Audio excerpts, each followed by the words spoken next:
And I'm Deb sa Takuampus Kitchen. Ngayon po ay gagawa na naman tayo ng avocado crema De fruta. de fruta. Ang pinakapruta niya ay ang ating avocado. As you can see, ang ating avocado ay hinog na. Hinahabol po natin yung kanyang pagka still fresh. Ayan. Ayan. Kailangan mahabol natin kasi bawat minuto nahihinog siya. Oo, ganyan pala ang avocado. Kabilis niya. Masisiraan tayo Ito ng po, avocado. Okay, ito po ang ating mga ingredients. Of course, ang ating all-purpose cream. Ang ating grahams. Of course, ang kanyang kondensada. At ang panalo. Ang kanyang avocado. Ito ang magsisilbing pinakaprutas niya. Okay, mag-start na po tayo. Gagamit po tayo ng blender ngayon. Yung mixer natin masyadong maliit, hindi pwede. Kaya gamitin na lang natin ang ating blender. Okay. Blender po tayo. Okay. Mas mabilis. Oh, pusit me. Baka squeeze mo. Sayang. Napin po nating mabuti. Yan. Dalawang all-purpose cream ang gagamitin natin.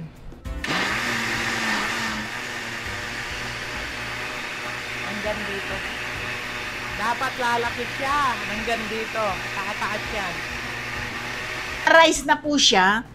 Maglagay na tayo ng condensed. Be sure, take note ha. Chilled po, chilled. Para maganda ang result ng ating krema. Okay, dagdag na po natin. I-mix natin ulit, i-blend natin ulit, pero low speed lamang.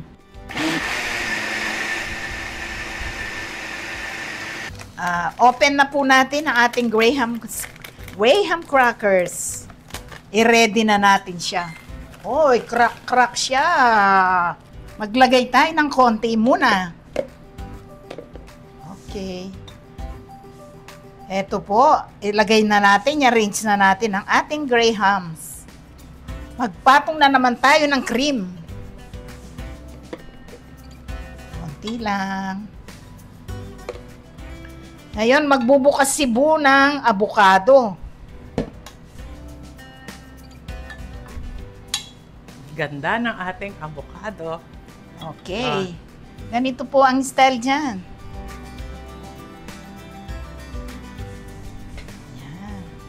I-arrange natin yung avocado dyan. I-line natin. Para malasahan natin mabuti, kapalan natin. Total marami yung avocado natin. Sige pa, mag-ano ka pa. Okay, patungan na naman natin ng cream. Okay, magdagdag na tayo ng ating grahams. Patungan natin. I-press po natin para sumipsip siya. Yan. Napaka-special ng ating gawa ngayon. Parang pag gumagawa tayong ganyan, nararamdaman kong Pasko na. Hindi pa naman September, Muteng. June pa lang. Ay, tag-ulan pa pala. Yan. Pero kasi, pag gumagawa tayong ganito, parang holidays nga naman. Di po ba? Naku, napakakapal ng ating avocado. Kasarap niyan. Siyempre, para malasahan mo mabuti. Gustong-gusto ko kasi pag kumakain tayo ng ganyan, mararamdaman mo yung creaminess ng kanyang palaman. Sigurado. I'm sure. Ano ito? Creamy. Sa avocado pa lang talagang malagkit na eh. Tingnan po ninyong avocado namin, talagang malagkit. Yan po ang last layer natin. Okay. Ayun, final na po ang toppings natin. Avocado na. Avocado ulit. Pero this time malalaki po ang natin. Malalaki ang kanyang cut. Yung generous cut. Ini-enjoy po namin ang aming avocado fruits kasi by tomorrow mag-harvest na naman kami. Overflowing po yung avocado tree namin. Ito po siya. Yan, ang ganda. Ilang layers tayo? Naging 5 layers yata tayo. Ngayon, papatungan natin ng gelatin or gulaman. Para, kutang mo nung bakit? Para saan ang gulaman? Siyempre, pampaglossy po yun. At saka, para hindi mangingitim ang prutas niya. Dahil itong avocado, later, mangingitim ito kung wala siyang glazing na gelatin. Oh, iluto po natin muna yung gelatin bago natin i-pour dito sa ating cake. Ayan, medyo malamig na ang ating gelatin. Pwede na nating ilagay. Okay, ito na po ang pinaka-glazing niya. Okay, lagay na natin.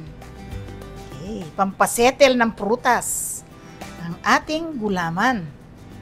Kung ibebenta ito, mga magkano yan? Mahal ito kasi ang dami niyang prutas. Ang mahal niyan, ang mahal ng avocado dito sa Pilipinas. Magkano ang kilo sa avocado dito? 200 plus. Yung binili ko sa North, 220 per kilo. Ngayon, palamigin muna natin ang kanyang gelatin bago natin i-refrigerate. Ilagay sa ref. Okay, ito na po ang ating avocado crema. De fruta, De crema. pro- Crema de avocado. Ayan. Okay, please. Sana po nagustuhan ninyo ang aming crema avocado. Ulit, multi ka. Please. Like, Share. and subscribe At to Campus Kitchen. thanks for watching. We love you. Bye! Ito na, titikman na natin ang ating avocado. Crema avocado. Kaya lang, ito na lang ang natira sa amin. Nasabotage. Oo, sa sobrang nasarapan sila, mabuti na lang na pagtirhan nila kami ng konti. Ayan o. Ayan o. O, sige. Ito po siya. Ilang layers siya? 1, 2, 3. 4 layers po siya. Ayan. Tingnan nyo naman po ang pagka-layered ng ating crema de avocado. Have a taste of it. Tikman natin. Ang sarap naman. So creamy. Alam nyo naman ang avocado kung ano ang lasa, masyadong malinamnam. Tapos lalagyan mo pa siya ng cream, gatas, lalo siyang malinamnam. Napakasarap. Sobrang sarap nito. Diyan, tabahan na ako na namang once kanini. Kanya mana. Gawin na po ninyo ito. Napakasarap. Habang uso po ang mga avocado, dalian ninyo. Gawin na ninyo. Tiyak na mag-i-enjoy kayo. Kaya lang, dalian ninyo. Baka hindi rin kayo matirhan ng mga loved ones ninyo. Sa sobrang sarap. Okay. Thank you po. Thanks for watching. We love you. Bye!